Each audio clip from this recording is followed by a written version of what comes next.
Hello, ladies and gentlemen, and welcome to Anime Watch Club, a bi-weekly group discussion and review where the host of the What You Say Anime podcast nominate and vote on shows that we haven't seen or shows that hopefully lead to a great discussion. On today's episode, the vice mention of the What Do You Say Anime podcast will be reviewing the 2023 anime Yuri Is My Job. Let's meet today's salon goers. First up, he is currently developing the yaoi version of the What Do You Say Anime podcast cafe, coming to a local con near you. We got Jay. Jay, how's it going? Hold on, guys. I gotta open this door before I start. All right, now I'm in here. I'm doing pretty well. Sorry, that big heavy metal door that they keep showing in Yuri Is My Job was in my way. So, yeah, glad to be here. Glad you made it. Our first moderator of the night, he is on his Jordan flu game and here to defend the show that he loves. We have Miles. Miles, how's it going? You know, Pete, I was wondering, as you said this, how many flu games am I allowed until it's just a game? Yeah. You know what? That's a good point. This is your last flu game, then. Yeah, I think at some point I get like a healthy game, and like that's the outlier. We're all waiting to see it. All right, and Pat. Hi, welcome. I really don't know what to say. We're here watching Yuri Is My Job, a 2023 spring seasonal. So that aired pretty recently, about a year ago. One might say even. I think everybody would say that. I think most people would say about a year ago. It started on April 6th, so we can even say like pretty much when this episode will air about a year ago. Pretty damn close. Just about. Okay, guys, are we done yet? Yeah. Done by Studio Passione and Studio Lings, who have, if I recall, have done a lot of shows with the same like vibe as this, except maybe not to the success of this one or the failures. Who knows? We'll see. We'll see. To get to that, why don't we start with our first impressions? Miles, as the resident Liebe defender, or I don't know, whatever this godforsaken show called itself. What have you got for first love, impressions, bro? I don't speak German. Yeah. Sorry. So, I watched this originally as it was airing, and I loved it. And like multiple people in our Discord dropped it basically immediately. So it became a bit of a bit for me to like really hype this up. And like it's very sincere from my point of view, but I also think that it's like very like targeted at me specifically. Like I don't think the show is perfect or anything, but I do genuinely love it. So my first impressions of this were like pretty good. I was pleasantly surprised with it. And I ended up liking it as it went on, like even more than like the initial few episodes. I think that it actually weaves like a pretty interesting dynamic between the characters. There's also a lot of references in it that are really cool if you are familiar with Yuri media historically, right? So we'll talk about this more later, but if you're aware of sort of like the Yuri revival and Class S Yuri media, you're going to get a lot from the show because it's sort of talking about that genre a lot. It's sort of one of the purposes of the shows. Would I recommend this? Yeah, absolutely. I love this show, and I think everyone should at least give it a chance because I like talking to people about things, even if they disagree with me. So please watch this, and then talk to me about it. You should start a club where people like come together and watch shows that maybe they don't all like for each other. Man, I really got him laughing there so hard that his mic shut off. That's crazy. What a good idea. Yeah, amazing stuff. No, yeah, well, that's a novel idea, Pat. one that could arguably last at least 4 years at this point, almost. Which I think it will be split into two eras. One where there was a certain factor. Should we say factor? Yeah. And one where there is that factor, pre and post. May we never have a post factor. It's tough. Word. Yeah, there we go. All right. Pat, you got to be on your game, pal. I'm having a hard time tonight. I know you're having. Yeah, the two moderators are both. Listen, my brain is completely fried. I've been working since like 6 this morning. That's why I'm just like, I'm here. I'm here. Yuri is not my job, but it is now. So here we go. Jay, what about you? What do you think of this show? Oh, So honestly, going into this show, I really wanted to like this because Miles enjoys it and Peter does not. did not. And What do normally you mean? that I have 2 volumes of the manga. and normally that for me is something that usually aligns with my taste. Not that me and Pete don't have similar tastes, because we do. It's just like normally if there's a disagreement in taste between Miles and Pete, I normally find myself on the Miles angle. So I went into this, open-hearted, open-minded, eyes wide, can't lose, whatever the fucking phrase is. And it's a stinker. I'm sorry. It was a stinker in the first 3 episodes. There's like one likable character. And maybe the characters aren't meant to be likable because they have their facades going on, and it's like a show where you're just there to watch lesbian suffering and messiness, and maybe that's why the characters aren't likable, but I don't know, it was just a chore whenever anybody besides Tachibana was on the screen for me personally, especially that worm Kanako. If Kanoko was a man, I'm not even going to go into it because it's a Yuri show, but it would be a very creepy situation if Kanoko was not a lady, basically. It's like, Kanoko, why doesn't your phone make the government-mandated shutter noise? Many such questions are asked. Anyway, that's a long-winded way of me saying I do not recommend this show. wow. All right. Oh, well, there we go. That was gonna be my follow up. Yeah, because that was a lot, but you could still recommend it to certain people. I like the character designs well enough. That really is what made me want to give it a really fair chance. I was going to watch it either way, obviously, but whenever I like the character designs in there, especially in the OP and everything when they're first showing off the main cast and everything, as well as the majority of the plot. It just, when it comes to dialogue and whatnot, it just feels like it, even in the first 3 episodes, it's just spinning itself in circles for Yuri suffering. Yeah. Not my No, cup of tea, I guess. that's interesting because again, I am not a fan of Yuri bait. I don't know if I've probably talked about this a little bit. I wouldn't call it bait though. Maybe not This bait. is No, just you're Yuri. right. That's fair. That's fair. It felt like that at times though, where it was unsure or whether they were actually will they, won't they, that kind of a thing. But you're right. I get what your point is though too. But for me, I really enjoyed the little dialogue and the facade game going back and forth. That made me actually like the dialogue in this show a lot, at least especially at the start versus maybe later on it fell off for me or I got bored of it or frustrated because like you said, it is very cyclical.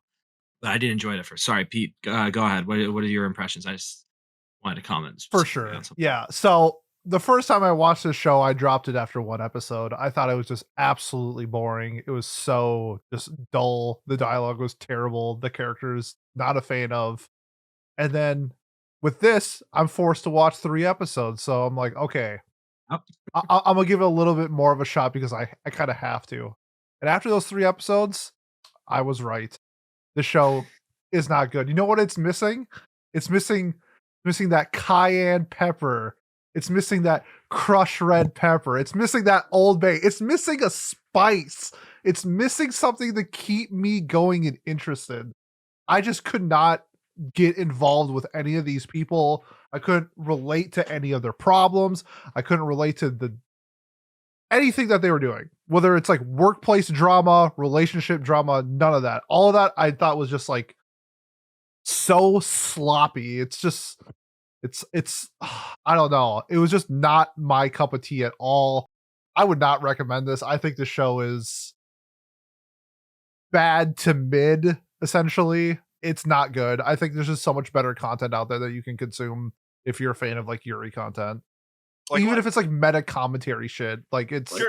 What would your favorite meta commentary Yuri be? Ochinoko. No. That's your favorite meta commentary Yuri? Yeah, for sure. Okay.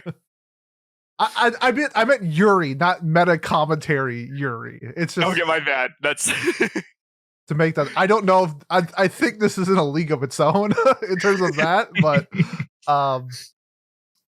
yeah, it's just bad. That's all it is just bad. All right. Okay, yeah, this could be a really fun episode. I can tell this could be a fun House episode now. divided. Yeah, really. All right, and to be clear, maybe the bombshell that I dropped Give on me you some guys, Old but right Bay. when you pulled that out, I got so distracted because I was like wondering, is Pete that just on your desk? Do you keep that No, on your desk, or do he you bring prepped. it I think it also shows off how little or like how bad I am at cooking. That like these are like the 30 Old Bay? spices I have in my kitchen. So, like, It's missing some salt in some other salt container I have. oh, you like meat? Well, I have Old Bay for you because that's the only The seasoning show I is got. pretty unseasoned, honestly. Yep. Yes. Overall, it could use a little bit of salt. This is a bland chicken breast. Kanako was pretty salty, honestly. yeah. So maybe there was a little bit of salt. What Jay? What I have to say to you, really quick, is that Wow, call me out. Go ahead. is that it's creepy in the context of this show. What I she's know, doing but is it would creepy. be even more creepy if she was a man. Though, Sure. obviously. I mean, But yeah, I yes, just it don't is think creepy. it's. Yeah, I literally it's not posted supposed that to be. Kanoko's theme songs were "Creep" by Radiohead and "Teenage Dirtbag" by Wheatus. I mean, there's like they're doing some like off-key music using a Dutch angle, zooming in on her face while she's talking. Like they're very aware of how insane she is. I needed a red circle in the bottom and a green circle on the other side that would light up at various points to tell me how I'm supposed to feel about what's going on the screen. Okay, that's to me the eerie music and like the askew camera Honestly, angle maybe- really did it. I think red and green, that shit would probably still confuse me. Make them a smiley face and a frowny face as well. It's sponsored by Annie List. Just Hey, shout out Annie List. okay. We need Pat's first impression. Yeah, I was just Yeah, oh, yeah. Yeah, which is I always fine. had to take time to call me out, Yeah. apparently. No, my very first impressions were, which I guess, yeah, I don't know, it's not.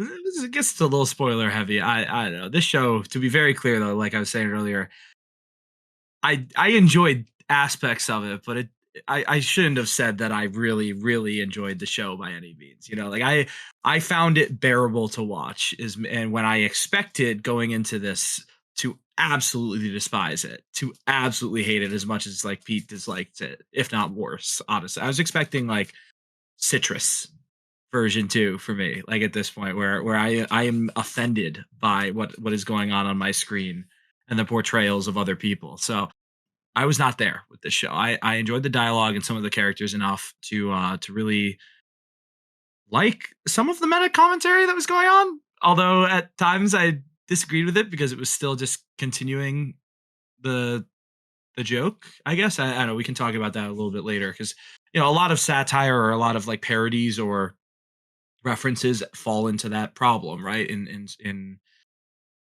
I don't know, in media, right? But that's still avoidable, I think, more so than the show would have you believe. So I recommend this. God, that's a weird thought to have. I don't think I would. I would not have wanted to watch this on my own, and I think my senses, my spider senses, were on track with that one. I'm glad I'm glad I watched it because it was interesting, at least, and this is gonna be a fun episode, I think. So I'm really glad I watched it, but I really wish I didn't. So I would not recommend this to most people unless they're really just looking for any excuse to watch another Yuri show, or I don't know, they like the character designs, like Jay said, or something, which they are pretty nice. The character designs are nice. So with that, I guess we go into our spoiler section. Okay, I'd like to give some background on like exactly what is like with the cafe, right? Because the cafe is a reference to a very, very specific piece of media, which is called Maria Watches Over Us. Did that. I think I almost nominated that for Watch Club, some series of it. Oh, really? Yeah. Okay. So Maria Watches Over Us was like originally a novel series that came out in like the late 90s, I think, until like 2012. Like there's a lot of it. There's 4 seasons of it on High Dive. In preparation for this episode, I watched the first season. So it is what is called like Class S Yuri. So to describe what that is really quickly, and I just want to make this very clear, I am not an expert on sexuality in Japan or Class S Yuri or any of this stuff. But a Class S relationship is what is referred to as like a romantic friendship. So did we see this relatively commonly in anime, I think, but it's like a quasi-romantic relationship between two girls. There's usually like a senpai, kohai sort of thing going on. And it's viewed as romantic, but it's not sexual in any way. And it is expected to end upon the graduation of like the older girl sort of thing. So, I don't know enough to talk about any of that, but that is sort of that. So, like in the West, I think that sort of relationship is definitely not very common or viewed as like a little alien or whatever. But this is in a lot of ways, like a commentary on that sort of thing. So, there have been some, there's like controversy around it and how like that sort of relationship perpetuates the idea that homosexuality is a phase for people and things like that. So the cafe is like so very much exactly just the school from Maria Watches Over Us, except for instead of French, it's German. They have these, sister relationships with crucifixes. It's actually really more complicated in Maria Watches Over Us. There's like families that are based on different flowers, and then there's like tiers of importance to them. But there's also like a lot of focus on like purity culture and stuff too. Like the intro to Maria Watches Over Us talks about how like primly and properly they walk in order to like never have their uniforms get like rustled or anything like that. It's like very focused on acting properly and all of that sort of stuff. From what I've seen, again, not an expert, but I did want to do some amount of background on this. So I did that, and then I read some of Strawberry Panic, which is another very similar Class S Yuri novel that has like that again, like the crucifixes, the private school, all of that is just there. So Maria Watches Over Us is like extremely influential as far as Yuri media goes for at least the 90s and 2000s and all of that. I think if you like go to like Mal and like look up like the girls love tag, like if you specifically like the 90s and 2000s, every like PV art of a show looks the exact same. It's like all girls school, really nice like long like two-piece like uniforms, and like it's all clicking right now. It's all coming together. Like who knew that that was the catalyst for all these 90s and early 2000s year. To piggyback off what Miles said, it's actually kind of interesting because like the whole idea of Class S is based off of that sisterhood relationship, and that's something that sort of got like it has like a historical importance in Japan too, because that's something that sort of was introduced to Japan when like it's basically like a Western concept. It was in like a Little lot of Women, I ways. think, was like a big Yeah, Little Women and stuff like that are the big like drivers of that sort of thing. And again, I'm not an expert either. This is just from glancing at Wikipedia last night after I saw Miles and another Discord user talking about Class S Yuri. Which, by the way, if you wanted to ever talk about Class S Yuri, or even yaoi, or God forbid, straight couples, you could join us over on the What Do You Say Anime Discord server. Sick plug, Pat J. Sick plug, Pat. Thanks. That was a sick plug, Thanks. yeah.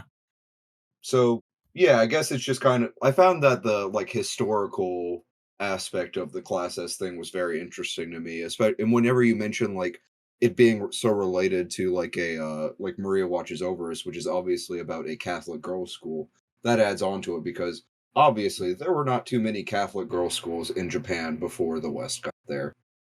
Yeah, no, that's so yeah, these were really big in like I think it was like up until like the 30s, and then there was a ban of that type of literature like during the war, and I don't know exactly why, because there was like even like bans on like straight romance material aimed at women. So just sort of like I don't know exactly what was happening. They were in the middle of a war as a empire or whatever. But Call it we're doing the 30s of war is kind. yeah, a very large war that was invasion of every other part of the world.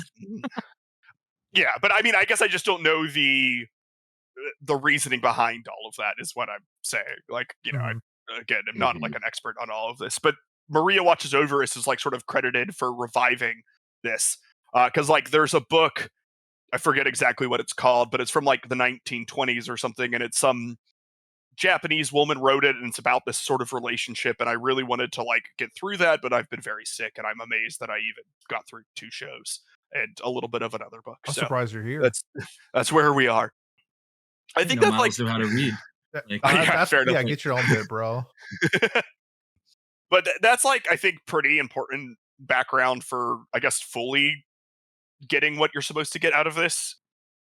You know, and I think that the target audience for this is going to be very familiar with that. Yeah. You know, it's Maria Watches Over Us is like the Dragon Ball of Yuri media or whatever, from all of my understanding. Anyways, let's talk about the actual show we watched. Yeah, so you know, the characters are a pretty important part of the show. So let's, I guess, like get our thoughts on them and sort of describe them a bit first. Pete, you wanted to start with a hot take, though. Yeah. Well, I think most people are going to say that Kanako is the worst girl and is like a huge detriment to people's enjoyments of the show.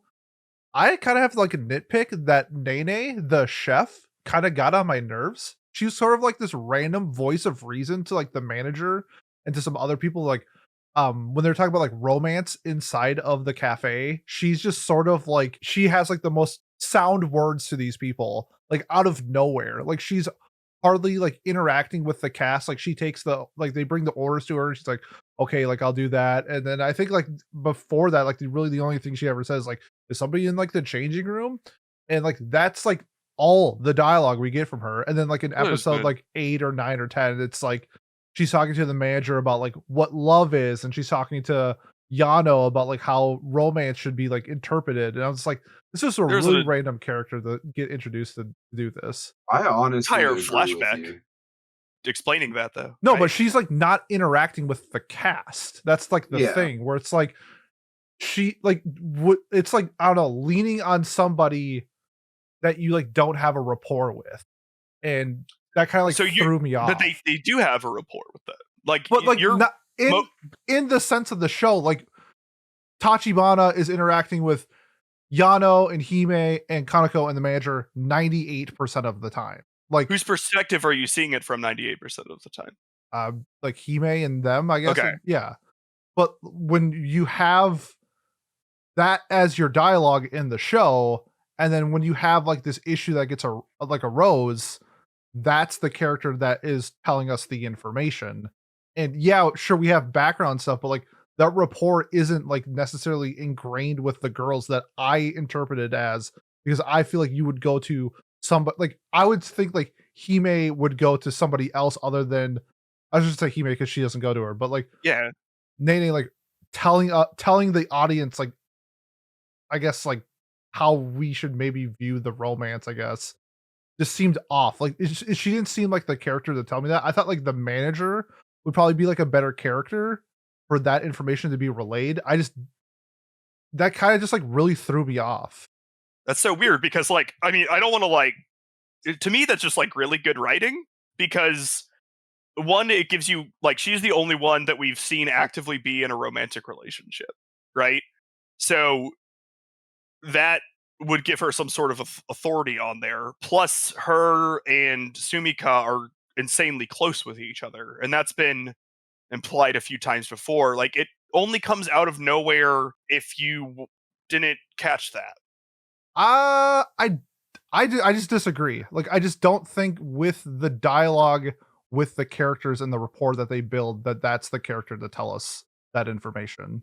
So it should be someone who's never been in a romantic relationship. Well, you don't have to be in a relationship to like relay that info. Like you can be single your whole life and still have an idea of what you view romance as and what you picture it as. But like, Nene is core to that romantic conflict, right? I'm not saying she's not. I'm saying that with how it's set up in the show, with the dialogue between the cast and how and it's perceived, that character just doesn't seem like the person to tell me like what the view of the romance in the show is. Like, I just didn't feel like that was the character to do it.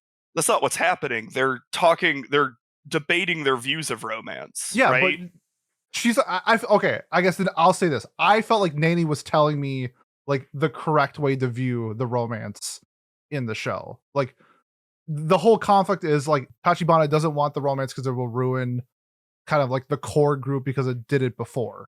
So Yes. like that's like the conflict of like we should accept the romance in the show. You should just like love who you love type of thing. So like we have like these two conflicting sides. So Tachibana, I thought, had the viewpoint of the one side. I just didn't feel like Nene should be the person to tell me the opposite viewpoint. Like I just didn't get it from her.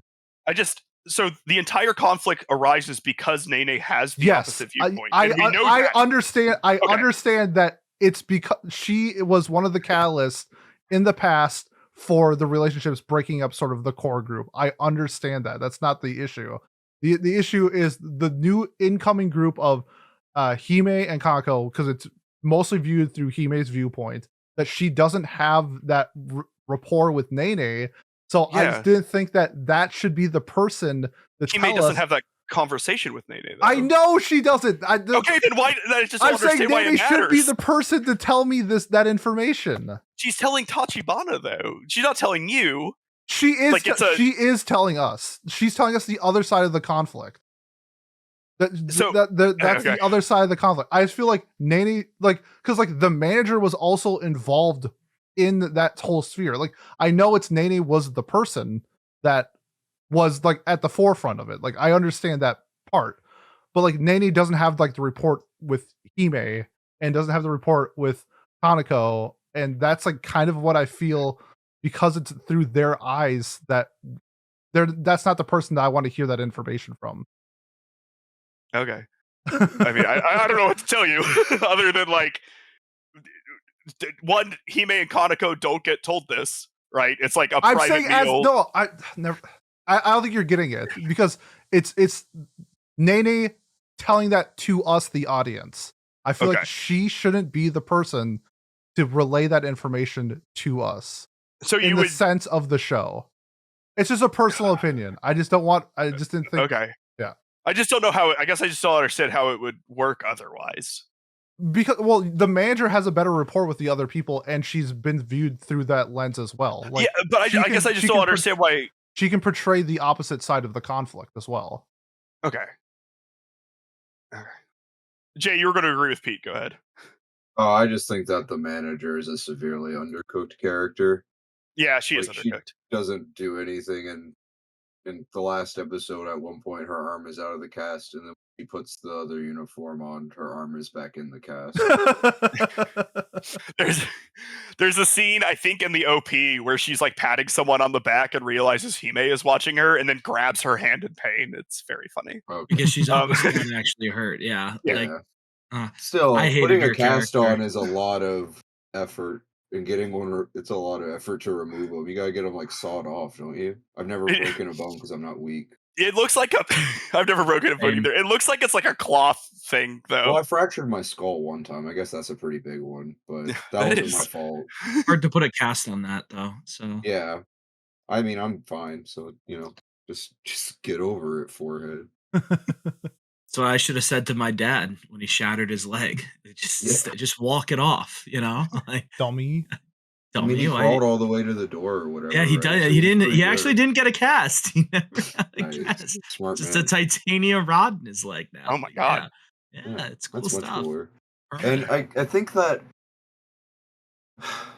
I liked the chef girl. I forget what her name is off the top of my head. What was it? Nene. I liked her, but I do agree with Pete that I think that maybe I don't necessarily agree with Pete's point about like the conversation or whatever, but I don't necessarily like her character that much for a similar reason to the manager, but even more so where it feels like she just isn't around. Like they're even in the kitchen pretty often and she's just not around. Like if we would have just seen her interact, and maybe that says something about her character that she doesn't interact with front of house anymore after all that. Maybe that's kind of what they're trying to do with that. And for anybody who's worked in a restaurant like I have, as someone who worked in the kitchen, no, don't date front of house and don't talk to them most of the time. They're nothing but trouble. And they're not going to share their tips with you. Don't dip your pen in company ink. Yeah, that's kind of valid. Shit where you eat. Another way to Yeah, put it. Yeah, etc. We all have metaphors. You know, it's the Boston metaphor. It's the terrible one. But yeah, I just think that those two characters in particular, we could have gotten more out of them to make them actually seem like more Yeah. like senpai characters. Because I think that in regards to them, like in regards to being like senpais or mentors or whatever, like Tachibana just blows them out of the fucking water when it comes to giving guidance. Yeah, Also, I definitely Hime needs to stop fucking up, messing up carrying the plate. Come on, dude. How hard Hime is is this? dumb as a bag of bricks. I noticed. Or is that the character? Or is that her trying to like? Put I the think facade she's on? actually just kind of dumb. She is. I think she's used to probably having- just bad at being a server. She's Yeah. used to having things handed to her too, right? Most of her life, she's been told she's pretty, she's cute, blah blah blah, right? Like that's part of the her character arc.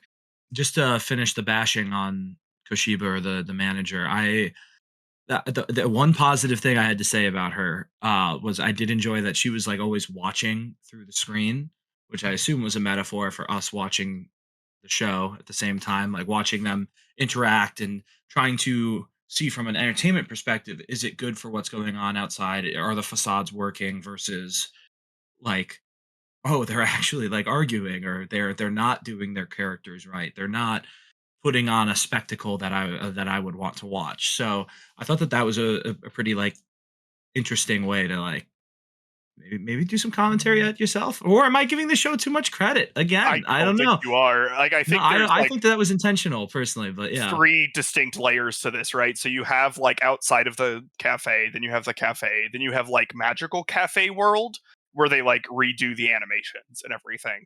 Like like in the OP, the manager opens up a curtain onto the academy. Like it's very intentional that to view this as like an actual piece of media that's happening, like the cafe has that, and she's doing that. What I will say for Nene is that, like, I think she's intentionally undercooked, and then she's brought more to the forefront, like as she gets more comfortable coming back from that. But I sort of like getting the in medias res version of the cafe. Like it almost feels a little bit like you're following freshmen who don't know everything about what happened, the year before in school or whatever. But there's like additional lore in that, right? So you learn about that as time goes on, and that's relatively common in at least what I've watched, right? So like Maria Watchiverous has like a bunch of like learning about the backstories of these characters that are at first minor characters that slowly build up over time, with Nene specifically. And as I'm current with the manga, at least what's been published, she becomes a relatively major character. Maya's still her. She's just she's the manager is just consistently what the manager is. But I think Jay's interpretation of her not interacting with people because she's still sort of overcoming what happened last time is good, and how I would view it as well. Yeah, she might be a case of like, oh, I don't trust I've messed up one time, like slipped up one time and fell in love or whatever, and it like nearly destroyed everything. Like I can't. Maybe she doesn't trust herself to not do it again. So Yeah, it's like keep and like far away. I assume nobody here cares about manga spoilers, so A listener might, but that's true. But I can say spoiler warning. Spoiler warning. Manga spoilers. So Nene was in love with Tachibana, but Tachibana is straight, so that is also part of that interaction, I guess, of her wanting to sort of not be out front with doing that acting thing with her where you have to put on this quasi romantic relationship, which I think is like a smart move for your mental health, right? So Wait, is Tachibana straight in the manga? Because I read some manga panels and she thinks she is. Oh, okay. as of now. Okay, because I've definitely read some chapters. I'm like, I don't think she's, at least she's bi, like for sure bi. No, I was hearing that Kanako and Tachibana is like the majority of the manga, from what I understand, past where we're at, and that just made me check out entirely. That is not what I would say. They're a factor in it, but it's also how that relates to Hime, because Kanako is insane and Yes. is not, let's say, dating Tachibana from a authentic point of view. That's we could tie back to Pat, and that's where it gets a little bit citrusy. Well, It's very citrusy from the start. Citrus though is like worse. I would say personally. Oh, where- for sure, but okay. I was gonna say some of those things that you don't like about citrus happens very in the much manga. happen. Oh, good. Where you're not gay until I've sexually assaulted you. Yeah, that's really cool. does not happen in the That doesn't manga. happen. in citrus. Oh, it doesn't. Okay, Not 'cause that's sexual what happens assault, in but there's some citrus. other Like, citrusy moments, I'll say. because that is what happens in citrus, and it's just like It's a lot. what Yeah. what is going on. All right, good. I'm glad to hear that doesn't happen. This show's an 8 out of 10 then, easy. No, Not citrus. 8 out of 10. not citrus. I mean, that's Citrus out of valid. 10. Okay, so I want to know what you guys Valid think of Hime, because I feel like she could be like another pretty controversial character because she is so. It's hard to tell if she's like authentic or not. Like she's definitely not authentic all the time, but I guess with this particular cast of characters, she's also maybe one of the more authentic people because she at least has like some people that she's like herself with, where, you know, as Kanako mentioned, she can't even be completely honest like with Hime in order to like preserve their dynamic, you know. So I wanted to know positive, negative views on Hime, and or why. I really like her facades, and I can get where she is coming from with her whole perspective of I want everyone to like me, like from a very like basic like I guess human nature perspective. I want everyone that I want or around me to like me too, because I thought it was pretty funny at first when she's like, "Oh, I want it because I want a rich husband or I want a comfortable life or whatever." I thought that was a really interesting perspective, and then seeing how that evolves later on in the show, that was cool. I did find her annoying at times though too when she was Pete said it. She's kind of dumb. Like she's not very bright at the every moment. You know, it's to a frustrating level, not just from like a storytelling perspective kind of level, I guess. You know, but I really did enjoy how clever she was about her facades at times, both as a child, as someone in the cafe, and then beyond that too, like in the real world too. Like I thought that was really interesting to see how she played on those dynamics. Yeah. Hime is somebody that at the start I found her a little bit annoying, but I grew to kind of respect her like consistency and staying true to who she was for the which is weird to say because she's like lying about who she is to everybody, but that's her being true to herself in a way. As weird as that is, because at her core she is just a liar. Maybe I'm reading into it wrong, Miles. What No, do you you're think? right. Yeah, I mean, so I think with a lot of these characters, you know, and as you know, I don't know, I'm a straight man, so feel free to, and anyone who wants to have more experience with this can correct me. But like, I find it interesting that it's not directly related to like their sexuality or anything, but from talking to my friends who are queer, there's a lot of, especially when you're younger, like trying to hide and feeling like you can't be yourself and like trying to do the correct things in order for people to like say the correct things about you. And so I sort of associated those two things where this is done this is sort of more broadly, but is something that, again, the target audience is probably going to be able to connect to very well with all of these characters who, you know, the only one who feels like she's completely honest with herself is Yano, and people don't really like her a ton, you know? So I sort of, it's an interesting view from Hime because she's sort of teaching people how to lie about themselves to like get along, but then she also is honest with them, but she hasn't necessarily instilled into them that honesty that she has, right? Because like Kanako Yeah. is less honest to Hime than Hime is to Kanako. I mean, let's just call a spade a spade. Hime is incredibly mentally ill. Yeah. She has a compulsion to lie. Like that is not a normal healthy way, like a normal healthy relationship to have with the truth and your sense of self. And I know I was just saying that that's true to her, but it's her being true to her mental illness is more. Yeah, well, she's completely like people's perception of her completely rules her, right? Yes. Like when they're talking about making a new rule that involves a popularity contest, and they asked her what she would do if she would win a contest that involves everyone liking you. She said, "I would make it the rule that everyone has to like me."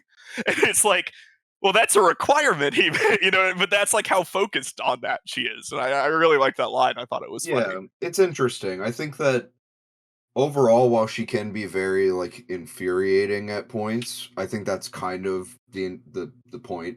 And she's an interesting, like, she has like a duality to her in the fact that like her being true to herself in her eyes is putting up the facade and lying to everybody, and it's sort of like a vicious cycle where she has to keep building and building and building on it. And then she also wants to be truthful to the people that she cares about, but that involves telling them that she's a fucking liar, and people don't like that. Yes. Besides Kanako, because she is, you know, yeah, the person who is more mentally ill than Hime is Kanako. So it's just, yeah, basically like what I said at the beginning, where it's all just a big cycle of lesbian tragedy. yeah. But there's something interesting about Hime too, where she in the location where everyone is putting on a facade, like at the cafe, she performs relatively poorly. You know, like everyone can sort of do their bit at the cafe, but she's like a little worse at acting there, and she's not good at her role right away, despite having acted most of the time. And I think that's an interesting sort of twist on it too. Would you say that she is being more true to her true self at the cafe than she is outside of it? Would you say there's a marked difference there, or do you think she still facades just as hard at the cafe? I think that she does. So I think my personal take is that there's a few different layers to the cafe. Because she definitely facades at the cafe when she's trying to get people to like her and to sort of like forcing Yano whenever to like she's her. whenever she's doing the little sister act super hard and stuff like that. Yeah. But then there's like when like the school happens or whatever, and they're like the extras sort of fade away and everything. And I think that's when she's sort of being herself, because I think she wants Yano to like her in a much more authentic way than she wants everyone else to like her. Yeah. So like even though she's sort of acting because of the trauma. Sorry to interrupt you, but it is Yes. legitimately because of childhood trauma that Yano yes. I will say indirectly, even though it was somewhat directly, because it was really Hime's fault for saying all that shit. Yes. Hime was like, you have to trust me, but I'm a liar. Yeah. And you know, for someone as literal as Yano is, that's a bit of an ask.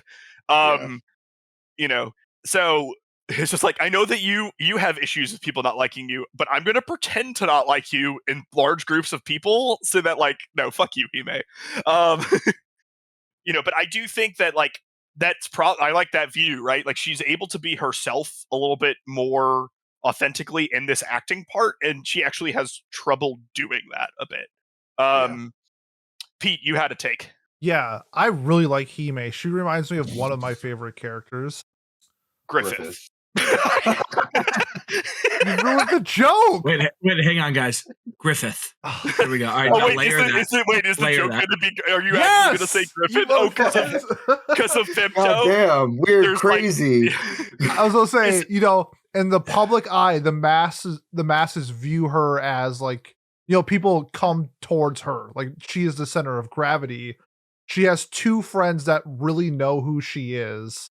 She has a dream. She will stop at nothing to achieve that dream. And she's pure evil. I love Hime. Is Kanako guts? I'd say Yano is guts. Yeah, Yano can be guts. And Kanako let's not make Kanako guts. Kanako is like a Casca. She is not Casca. She is not Casca. Kanako is like Schnoz or whatever that guy is. the giant nose that they ride. Yeah. Yeah. I'll take that. Yeah. But no, I do enjoy Hime. I do like how, you know, they don't really like play it off as like a joke. I mean, sometimes they do, but like they do the whole like she like lies to everybody all the time throughout the entire story, and I really like that they didn't like shy away from that. Like, it's kind of refreshing to see that character. Yeah, I had Yeah. respect for it, honestly, that she was kind of like she was honest about lying. Like I was kind of like, you know what? I actually kind of respect that. It Mhm. would have went over way better with me than it did with Yana, is all I'm saying. Like I would be able to truly be like, I don't give a fuck. Yeah, I mean, I think that I'm also a 27-year-old man, and she was like 5 years old or some she, shit like that. it's like her only friend. Yeah, Her only if friend a is little girl was talking about me to her friends and was like, I don't like him, I would probably be like, why does she have an opinion about me? And I would probably run away, honestly. Yeah, it's like, yeah, don't worry, I don't actually not like you. I just like quit our activity together so that you wouldn't get bullied anymore. How come you don't innately understand that? Yeah. You should have shared the plan a little bit more, honestly. Yeah, Hime's like a bit Machiavellian, right? Where she like wants everyone to like understand the vibe that's going on that she has. Like she has like a little bit of main character syndrome. She's like which... Lacan in Apothecary Diaries, where she just sees people as chess pieces. Yes. It's what a good comparison for Hime. The most detestable character in Apothecary Diaries. Don't tell that to Stony. What? No. She's a freak for Yes. him. I mean that makes so much sense, but no. Shout out Yeah. to homie. Yeah, I mean, shout out Stony. There you go. yeah, I would have like honestly shout out for Stony. It doesn't matter how evil someone is. If they're hot, she'd get And at it. old, Like, yeah. shout out to the giant statue from Solo Solo Leveling. Yeah. Oh, Jesus Christ. I guess I out on something by not knowing. You think you know somebody, Pat. I mean, I gotta say, I get the statue. That look. You that, know like, the- grin. It's always like the hear me outs, and it's like a super attractive person. This time it's actually like a hear me out. It's a fucking statue. Like, this person is not living and they're made of stone, but I'd hit. Hear me out. Okay. Do we want to get to the Kanako of it all? Are we like, is that where we want to be? I feel like we're like all maybe not, honestly. So I love Kanako from. There we go. We are not in the same boat. No, from like, I mean, she's insane. But together for like 3 words Yep, there, and yep. then all of a sudden it goes away. This close. Yeah, when I said love, it was over. So the second word crushed it. But like, from the perspective of like, this is supposed to be like a very messy drama, and that's a powder keg, right? We have seen them light the fuse for this, which is Kanako is insane, like insane, and that has to. I mean, surely it has to explode at some point, right? So, like, from a narrative development standpoint, having such a wild card in there, I think is great. That doesn't mean I like her as a human. She's crazy. Yeah. But I do really like her from like a perspective of someone who is definitely going to snap at some point and cause a whole bunch of drama, which is why I'm reading this, right? Like that's part of the goal. And I think she does that job well. So how I compared Hime to Griffith, I compare Kanako to the guy with like 3 teeth in Perfect Blue, where he's literally like putting her on a pedestal in his hand. Like that's how he views her. Like Kanako has like massive panic attacks where I feel like she's about to like spontaneously combust, and then she just busts out her phone and has her homework folder, I'm gonna call it that, where it's just thousands of pictures of Hime, and then immediately is like soothed. It's like, oh yes, my Hime, and then she's like, I'm all better now. I'm like, you're fucking weird. I would like to amend a statement that I made earlier. It is creepy, even though Yeah. I am sorry. Yeah. I miss. Yeah, Oh, I you were just misspoke saying, there. though. That was an L on my part, and I'm willing to accept that I misspoke there. Like, I mean, it's Sumika first freaks time. out. It would be worse if it was a man doing this to a young girl, but it is still very, very creepy. It'd be bad. Yeah, it's bad with anyone doing it, but like out of the possible combinations, this is the only one that would like be put into a show in an unironic or non-satirical way, which is why I think that they did it. I assume that that's why they did it, right? Like where they're like, oh, look, yeah, this isn't that weird, or this is viewed as romantic or viewed as whatever. I think it's viewed as really weird. I think Like it's meant to be again, odd, yeah, because Tachibana sees freaked it out later. by it.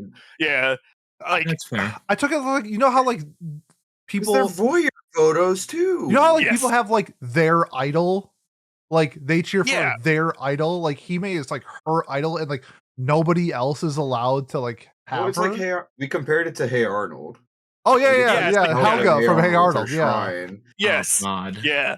But like Pat, the reason I would do it is because like when Kanako was talking about this to Sumika, right? She like one, the music gets all eerie. Like despite the door, I thought the sound design in this was like pretty good. Like they did a lot of good like mood setting door. shots and stuff or sounds. But then like they do a Dutch angle, which is when you like rotate the camera like 45 degrees. Yeah. And then they zoom in on her face slowly as she's talking about why she needs to do this. Like she's insane, and the show is very aware that she's insane. Okay, but it's usually played as a joke when a character's like that. Oh, though, too, it's not played as a and- joke. It's played as she's crazy. Right, but so I guess that's my point, is like they were drawing attention to that or whatever, and which is why they probably have it in the show though, right? Like they wouldn't just put it in for shits and giggles. Like there's gonna be a reason for it. Yeah, right. no, Like, Stare at the camera next season. like so my personal take is like Kanako's view of like romance of like never going for it in order to perpetuate like a state where she can be romantically interested in Hime despite Hime not being romantically interested in her, and like sort of preserving that is something that the author views negatively, that is something that could be, like is sort of like a different twist on these like platonic romantic relationships is my sort of view on it, right? So you have Tachibana, who is currently very pro literally just doing the platonic romantic thing, right? Like no actual romance. You can't do that here. That causes issues. You destroy the illusion that this thing comes up with. And that actually technically coincides with Kanako, but she can't understand why someone would have romantic feelings for someone else and never act on them, right? So that's like, because like Sumika has like a whole identity crisis over this. She's like, what am I even trying to stop Kanako from doing if she's never going to act on her romantic impulses on Hime? And so I think they're showing sort of like two different sides of that coin, but both of them are portrayed sort of negatively, but to like different degrees. So you had mentioned that these characters are based off of like tropes in Yuri. Yeah. What trope is Kanako's stalkerish tended like? Yeah, is so a thing? that not that I have seen so far. So like I don't necessarily think that the characters are tropes.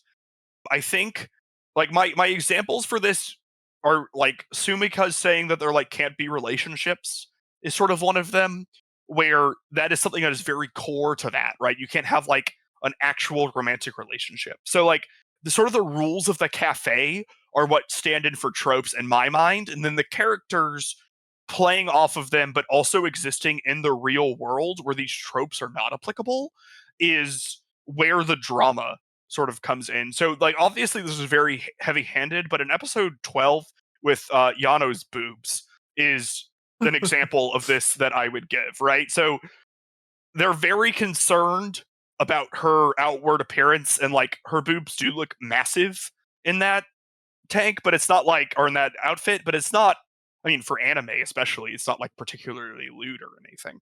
And they're very concerned about the perception of the audience to that, and not concerned about Yano's like bodily autonomy there, right? Like, or how she thinks she looks there.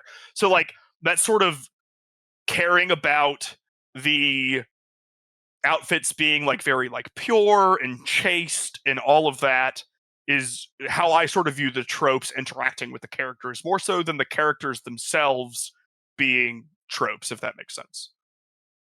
I think I got it. Yeah. vaguely. It's like if it's you, a lot. Yeah. This is a lot Yeah. for such a show that I was not as impressed by. It's like, am I trying to give it too much credit? Like I want to, but it's also like, damn. Yeah, so Did literally everybody except you miss it somehow too? Like that's what I do think you have to be familiar with like a relatively niche piece of meat. You know what I mean? It's not like we're all here consuming the shit out of 1990s Yuri content, right? Like, Just me. Speak for yourself. It's seriously, not. like It's not like it's missable in my opinion. If I am correct, right? And like that's not even to say that like I love meta commentary. Like again, it bumps things up multiple points for me for doing like a show within a show type of thing. But the way that I view it is that like when they're acting in the cafe, like the cafe is supposed to be like them putting on this class S manga, but then it's showing how regular people would interact with that and like the expectations that that puts on them and all of that, which is why you get sort of the drama about not wanting these relationships or the outfit in things to come in the future and the like. So that's why I like it so much, because it's taking a genre that maybe has some problematic elements to it and sort of saying this is what happens when you impose those rules on an actual group of people. And here we go. See, I love that. And I brought it up when I was talking with somebody earlier, where if you want to like look for those things, like I love doing that, like digging more into that meta commentary in specific shows. The one that I always mentioned is the hospital scene in Evangelion. There's a specific reason for that scene. When you find out the reason for that scene, to me, it elevates the show.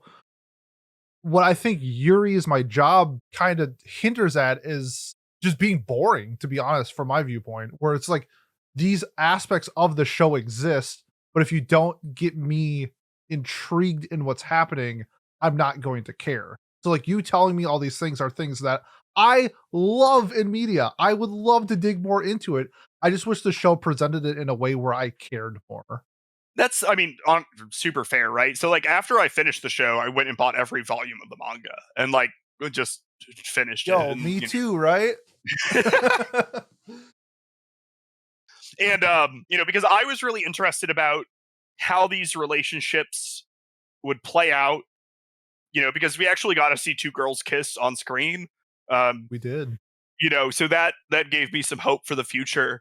And then I thought Nene was going to become like a more prominent character, so I was interested in that, and she does. So I was paid off from there. But like I also, like one of my favorite television shows is Riverdale.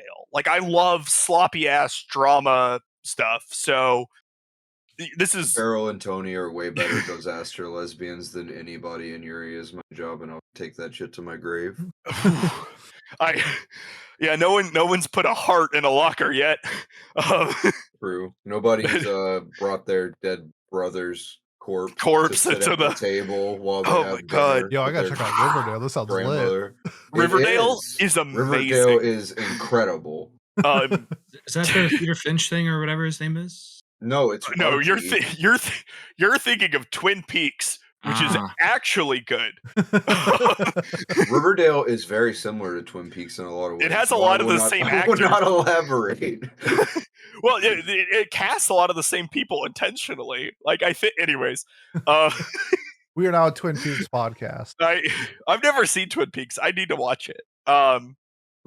Watching Twin Peaks through the lens of Riverdale, a new podcast. Ooh. I mean, a short analysis, and it's like a 45-hour YouTube video or something. Yes. Like, in this video essay, I will. Don't threaten me with a good time, Jay. But I mean, like, that's fair. Like, if the drama and stuff like didn't hit for you, then like the show just didn't hit for you. But like, to me, I'm really interested because I want to know like what the moral of this ends up being, right? Because I think in my head it's like very clearly media commentary. And so I want to see what's happening. And then if I don't understand things, I've learned a lot by looking into them, which I think is a lot of the reason that I like anime. But I also, is the thing that I've realized that when I view things, I sort of view things as a show more often than I view them as like, I don't know. Like I look at like maybe even too much, but like meta tropes and like things, like how I expect things to go based off of writing and all of that, as opposed to like doing whatever the show gives me. It's sort of like, well, this would have to happen because otherwise it's like bad writing, and like sometimes that betrays you, like a certain ongoing manga. And Bro, come on. You did it 3 times last episode. And it's only been once this time.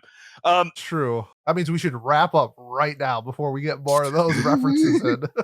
I think that might be why I like it, because like I think a lot of this might feel like something that's like pieced together to other people.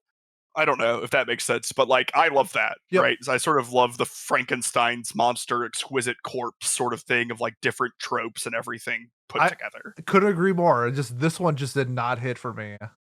Like on paper, I feel like this would be like a 9 for me, but it's just how it's executed to me is just it ain't it.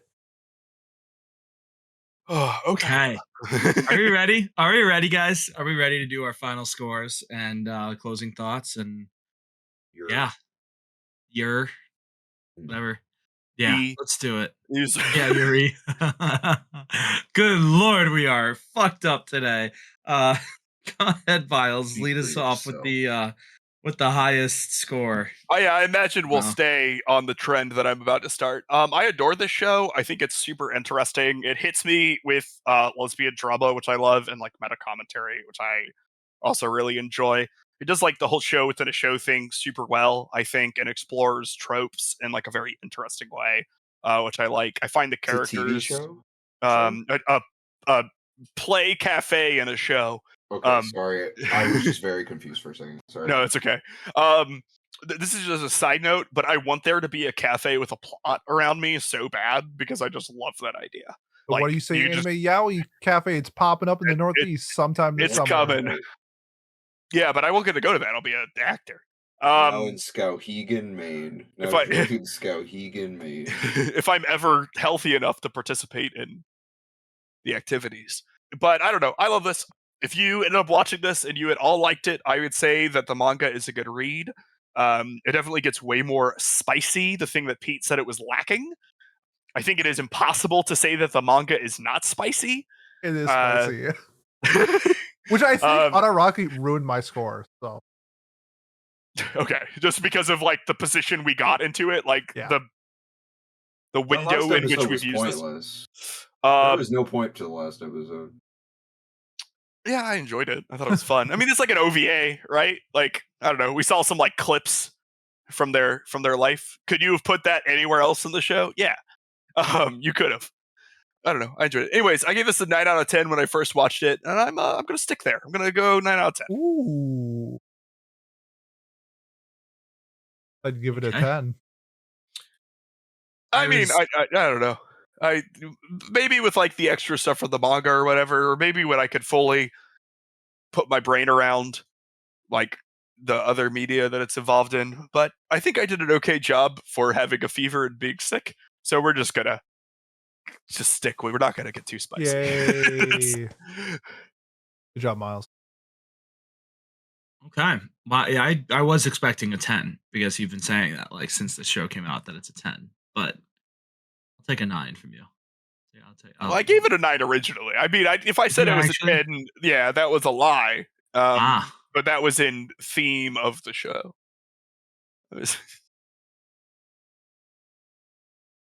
He's so clever. Look at this guy. Flu game for real. For real.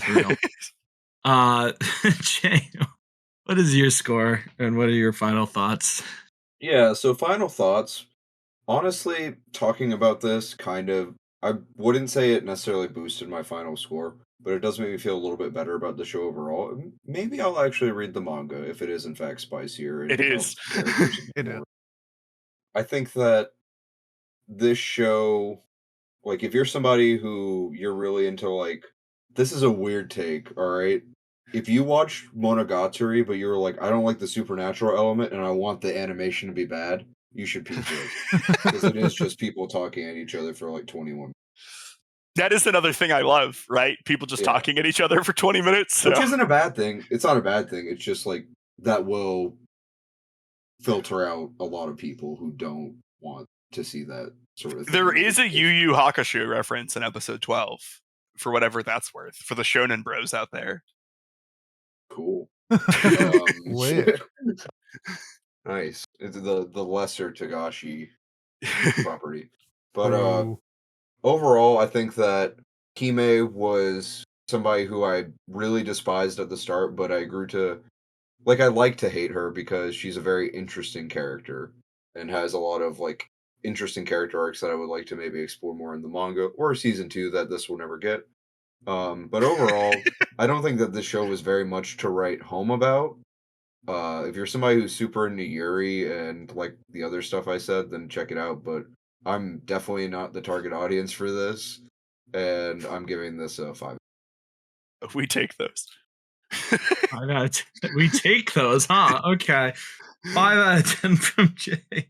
Pete, what about you, buddy? My biggest issue with the show itself was the cast.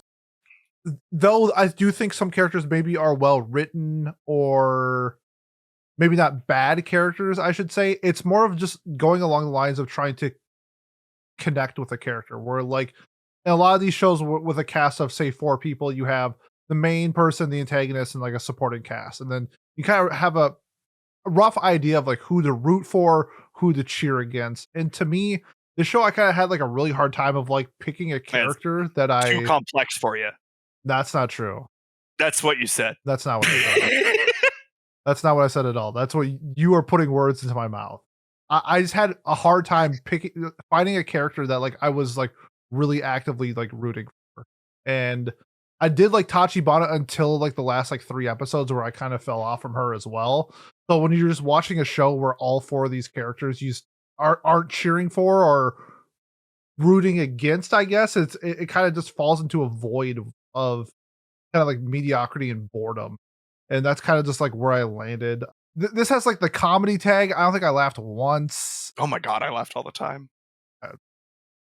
Hime's faces and stuff, I love. There were just shots where she would be grinning like a little gremlin in a wide shot. Yeah. In the corner. It was great. Maybe Anya ruined all my gremlin shots, and that's what I'm looking for. But to me, I really just do think that this show was just super boring. That's just what it came down to. I'm gonna give it a 4. It had some nice qualities, but for the most part, just super boring. We don't take those. Should I give it a 3 so it looks like a W and you take those dubs? No. Okay, then it's a 4. Jeez. Okay. I enjoyed the dialogue enough for the show to keep me hooked. Like I talked about earlier, really liked Hime's up in facades, multiple facades. I thought that was a very interesting aspect of the show.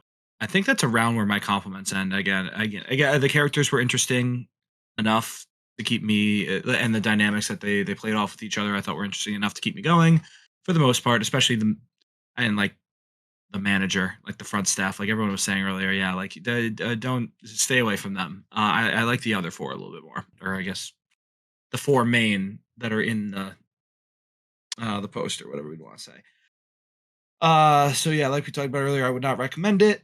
And I guess I don't know enough about Japanese Yuri plays from the 1990s to enjoy this show fully, and I think I'm okay with that personally. But I will give the show credit for some of the fun that I had, and that I really truly wasn't bored at any point while watching it. I which can't always say for shows. So I'm gonna give this a 6. I think that's a fair score. Where makes the math easy. It made the math very easy for me too. I noticed. Yes. So yeah, Yuri's My Job comes out to a 6.00, repeating indefinitely. So yeah, that's 0.7 lower than the Mal score. I don't know if I expected us to be this low. I kind of dropped it after 1 episode. Yeah, but that was dumb of you. No, actually, looking back at it, that was really smart of me. Shows. I get it. I kind of agree. I can't believe you liked Yuri Kuma Arashi and not this, since they're so similar. I was thinking that too. That which one did I think I liked Yuri Kuma Arashi a little more. Hold because on. Do I have the soundboard ready? Yeah, you should. Please do it. Nope, it's locked behind level 3. Okay. We need more Discord members that are Who have joining boosts. us I need one that boost. can boost us. We need just one boost, everybody. This is our PBS plea. Plea. For, Yes. yeah, like Attention all, what do you say anime gamers? Pete is in trouble and needs your help to unlock the level 3 soundboard. Run to your mom's purse and grab the card in the front. Read us the numbers on the front, the names on the front, and the 3 numbers on the back. and your zip code. Don't forget your zip code. Thank you, Pat. Sick. Fill in the plug, Pat. Sick tax fraud, Pat, or something, or sick credit card theft. Credit card fraud. Yeah, it's Pete's favorite Thanks. white collar crime. Yeah, It's super there we cool. go. More people. It is should cool to it. do. Objectively, yes. I'm endorsing tax fraud. Nice. I can't say it. I work for a publicly traded company. So do I. You gotta shut up. I work for a much bigger publicly traded company. We're in our Do blackout tax period fraud, right kids. now. Miles works for the biggest publicly traded company, Probably me. Saudi Aramco. No, it's me. I think it's Pete, Okay. probably. I Yeah. work for a Fortune 5 company. Where are we? Oh no, we were like Fortune 50 or something. So you probably. Sorry, don't We speak broke. We got delisted from NASDAQ, so yeah. It's okay. We're alive. Yeah, so sweet. Well, thank you, Miles, for finally sending me what show won. Because yeah, that wraps up our discussion of Yuri is my job. I mean, how dare Miles Yay. be sick That was and fun. not be ready to give me answers. But yeah, so 2 weeks from now, Miles, what will we be watching? Yeah. Okay. So in Come third on, place, Uma Musume. it's not up. Dude. Damn it! Again, I lost. Okay. It's second. Cromartie High School, What about whatever. Well, we got place, third. Molly? Oh, I meant third. In third, Cromartie High School, We take those. or whatever it's called. Second, it's Sakamoto. Look at me, Sakamoto. Now, Hey, look at me now. I don't know. Here's the thing, Jay. I feel genuinely bad about this. I didn't have a Wait, show. so it was Cromartie got What? third. Sakamoto Yeah, got second. Sakamoto got I second. just got DC'd. Sorry. Oh, okay. Sakamoto I did thought got it was you second. at first. I was like, that's a pretty funny freezing time. On So, yeah. Monthly Girls Nozaki-kun won. That's what I nominated. I don't know anything about the show. I don't care about it It's at all. super fun. You'll like it a lot. You all should have voted for Look at Me, I'm Sakamoto. That's my take. I voted for Um, Sakamoto Days, so apparently that's why I didn't win. It's not Sakamoto Days. Stop calling it Sakamoto Days. That's fucking a weekly Shonen Jump I know, that manga was the does not joke. have an anime. That was the joke. Oh, wait. Taking Pete's votes away from Sakamoto Days. I didn't do that. Okay. Anyways, that's Sorry, what we're I'm doing. bad at recognizing jokes, Pete. And you did call it Sakamoto Days a few times, I know. not jokingly. I know. Jay is the Yano of our of our podcast. He's just That's very factual. sincere. He- So yeah, we're on. anyways, we have like a short turnaround because Pete's going to Japan, so we're doing short stuff next time. Hooray! Surely I'll win this. Yeah, well, movies are short, right? All right, let's talk about what we're nominating for our next episode. Yeah, so since we're not going to have as much time to watch because Pete's, going to Japan and doing his thing, we will be doing shorts or shorter movie shows. So something that's like, a 3-minute, 15-minute show, or we're going to do a movie just so that we respect people's time and budget it properly. So yeah, let's do it. Miles, what are you nominating for your movie/shorts show? Sure. I didn't have a lot of time to think about this, so I just asked someone what to do, and they said, I don't know, a Ghibli film, so I'm going to do Princess Mononoke. Didn't we already do that? No. No, we did Howl's Moving Castle. We did the Tale of... no. Yeah. Tale I of was Princess thinking of Kaguya. Tales of Princess Kaguya. Yeah, My bad. That's okay, bud. No worries. Now I can blame it on my brain fog. Oh, this day was so long. I can't remember anything. My brain hurts. Are you done making fun of us working class people, Pete? I worked today. I did it. I took the day off. I Yeah, slept for like see? 8 hours. Look at No, this- I know. Look at this bum. I took multiple naps today that were 4 hours long. Bum ass. I wish I did that. Jay, what about you? What are you nominating? Okay. So I'm nominating something that is a certified classic, something that is arguably the most well-animated film of all time. The Yuri is My Job compilation film. Disney fans argue it with the wall. I don't care. I am nominating Dragon Ball Super Broly. Ooh, that's fun. We had a week. We had 2 weeks of Yuri is My Job where it was just people talking at each other in a room about lesbian tragedy. Now I want just a week of dudes screaming at each other so hard that the earth explodes around them. Can you give me some like 1990s light novels to read in preparation for Dragon Ball Super Broly? Yeah, Dragon Ball. Okay, thank you. I appreciate that. Yeah, Oh, also, there's a really kinda- old one called Journey to the West. Oh yeah, That's yeah. based on Dragon Ball, I'm pretty sure. Yeah. So go for Which was based on Maria Watches Over Us. Little note. Full circle. They should make one called Goku Watches Over Us. He Put your hands does. up. We're setting the spirit energy. Okay. To Miles. Oh, I get it. I Yeah. get it. Oh, so I need to go like this then. No, that's the fusion that's dance, the you fusion. fool. That's the This is fusion dance. Goku, your energy Yo, from Miles, the go like spirit this. bomb. Hey. Other way. Other Other wait, way. I have to go the other No, way. no, no, This no, way you were on my good. screen. You were Okay, good. I was Wait, what? Okay. It's only me. No, that no, you has guys to are go- good. We got it. We got it. Okay, we got it. We P got is it. saying we got it. We I got believe it. him. Someone clip that. Our audio listeners will be really fucking confused. Yeah. On I think we're on a roller my, coaster. on my screen, it looks like we all exactly didn't have it. Yeah, no. Me It's too. different on what you Okay. see compared to what's getting recorded. So we got there, guys. Good shit. Woo! Hell yeah. Proud of us. All right, sweet. Pete, what are you nominating for this movie thing? Miles stole my thunder because I was going to nominate a Ghibli film, and I still Go ahead, am. dude. I'm going to Okay. nominate Nausicaa, The Valley of the Wind. Okay, cool.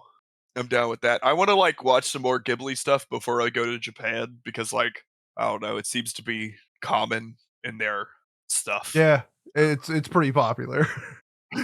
It's like Ghibli and Uma Musume and Love Live.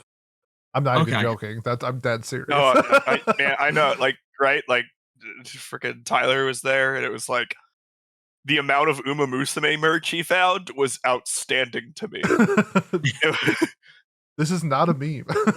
No, is it was like- everywhere. It was like day one. He's like, yeah, I just left the airport, and it's like 8 figures of every Uma Musume character. It's like they just hand these to you. It's like a lei and a wai. Yeah. Nice. I have a quick question because I wasn't here when we established this rule. Is like 2 movies okay? Totals 3.5 hours. No, it's Yeah, too long. probably. Is it okay? Yeah, that's essentially a 12 core or 12 episode. Is that okay? Yeah, okay. Either way. All right, then I was gonna nominate To Ever You I've Loved Before and To Me the One Who Loved You. It's the pairing movie. It's super cool. It's really cool. I really need someone else to actually watch it other than I told you I would, so you know what, I will soon. I'm Thank sorry. you. That's Thank you. my No, it's bad. okay. It's okay. I get it. My life is fucking busy as shit right now too. So instead we're gonna do I another can't. movie. Oh, okay. The Tunnel. I was thinking about I was like, I can't understand what my husband's saying because I think people would really enjoy that. They would It has really, some really- legacy points. It does. Oh, you know what? So does Tunnel. But yeah, let's do that. I can't understand what my husband's saying. Thank you, Okay. Miles. You've influenced me. Yeah, give him the powers and yeah. I'm highly convincing and charming in my current state. This show has a lot of references that I bet you guys will be able to get now. That probably a reference I used to miss because I watched this before I was like 300 shows deep into my anime watching. So yeah, we'll see what happens.